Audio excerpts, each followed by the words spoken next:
under the trees, by the rock rings, we see Maasai giraffe.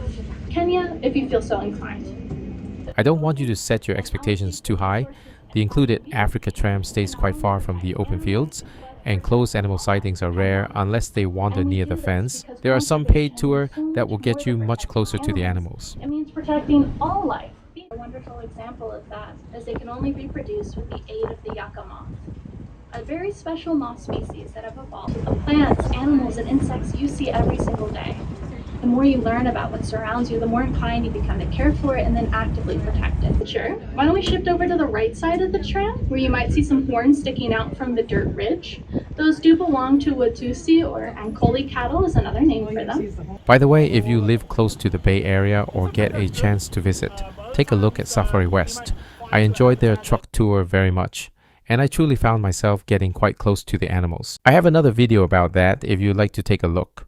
Just like the Safari Park's tram, the San Diego Zoo offers a guided bus tour that loops through key areas of the park. You can jump on the guided bus tour early to skip the wait, or take it later in the afternoon as a relaxing break after exploring the park on foot all morning.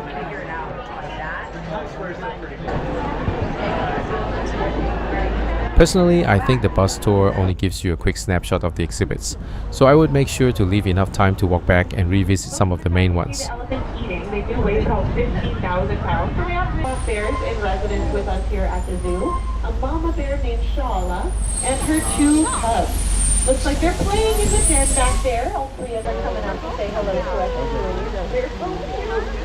Now, at this point, the babies have grown. They're over a year old and they've grown. By the way, the lower level of the bus has space to accommodate wheelchairs. So this park is originally for a conservation purpose. Most of these land here are not going to be used for tourists. Let's talk about walking. Many online reviews say the safari park is flat, but the truth is, you will find steep hills at both parks.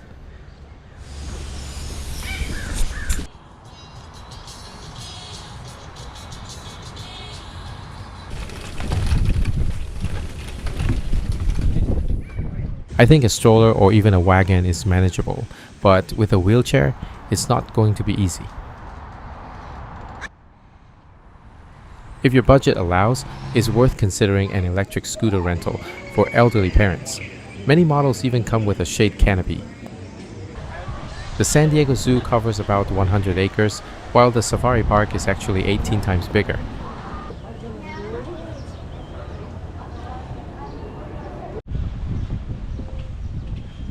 I will show you a few of the major exhibits so you can compare the different vibes between the two parks.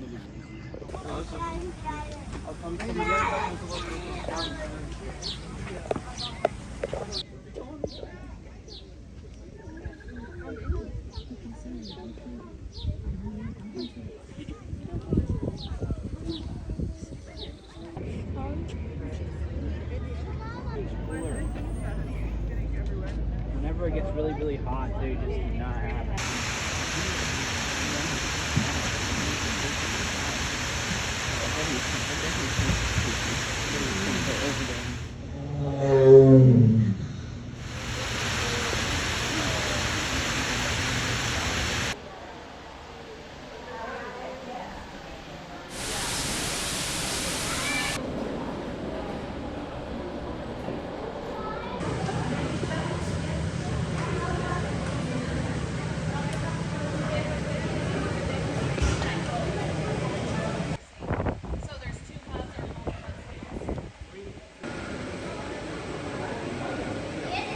At the safari park, I believe the best place for kids to chill is at the Sambutan Longhouse, where the tiger exhibit is.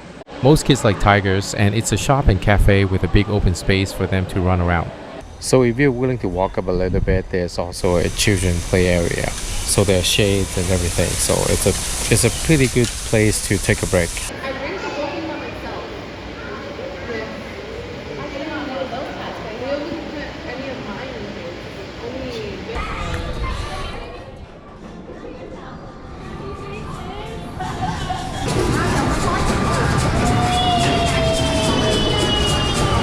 At the San Diego Zoo, the main playground area is inside the Wildlife Explorers Base Camp.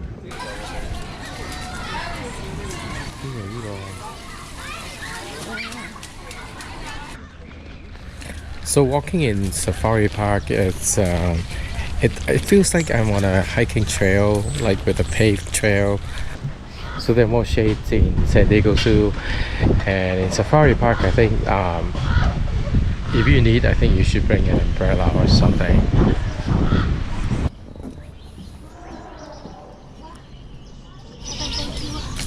So many tourists did not know that Safari Park is actually not next to San Diego Zoo. It's 45 minutes north in a city called Escondido. If you're trying to visit both the San Diego Zoo and the Safari Park on the same day, I wouldn't recommend it. Between the two parks, the kangaroo walk inside Walkabout Australia at the Safari Park was definitely the highlight for me.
There are boundaries, like there are trails, but I think those boundaries are for the human. The animals, like the kangaroo, can actually walk up to me if they want to, but I cannot get close to them.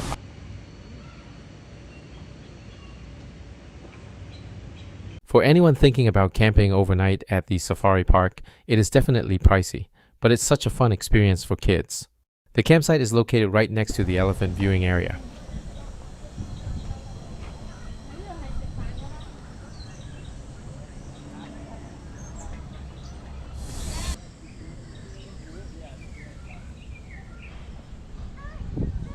When my daughter was little, she used to ask if the giraffes would peek right through our tent windows. Well, you definitely aren't that close to the animals. You do get a nice view from the campsite, but honestly, it's not quite as close or clear as what you see from the Africa Tram ride.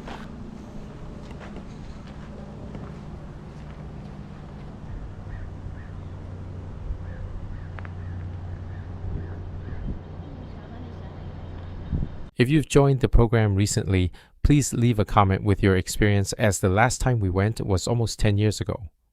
What I really enjoyed was the guided night tour, which is a unique perk you only get as a camper. Overall, the camping program was a lot of fun, but I just want to make sure you go in with the right expectations.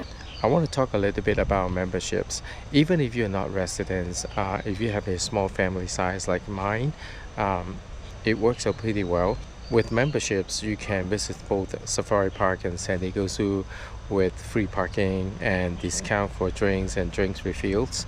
It also gives you two types of coupons. So one is a free admission for one of the park, and the other, I think you have one or two 50% tickets too if you have additional members. So my wife and I purchased the memberships, so each of us have a free admission coupons to give us to our daughter to use, so she can also get into both Safari Park and San Diego Zoo.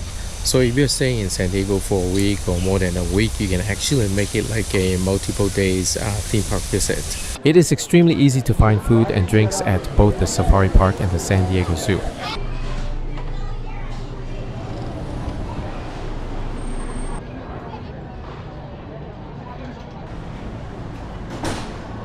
If you'd rather sit down for a full meal instead of grabbing a quick slice of pizza, Albert's restaurant at the San Diego Zoo is a great choice.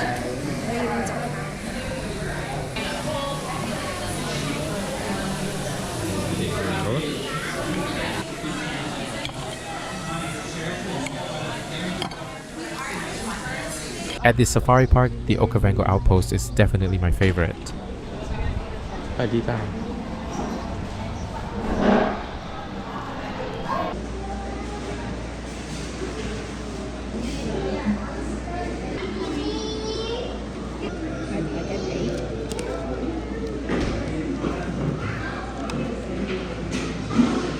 Compared to other theme parks, the lines for food and for drinks are much shorter.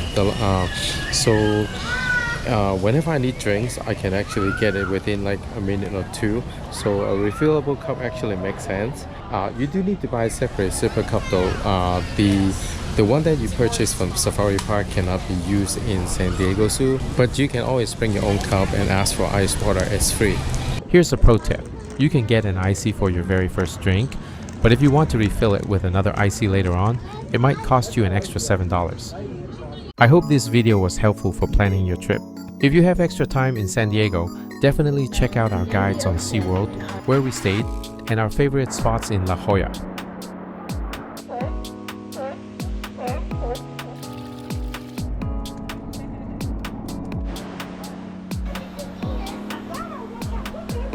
I will see you on the next video.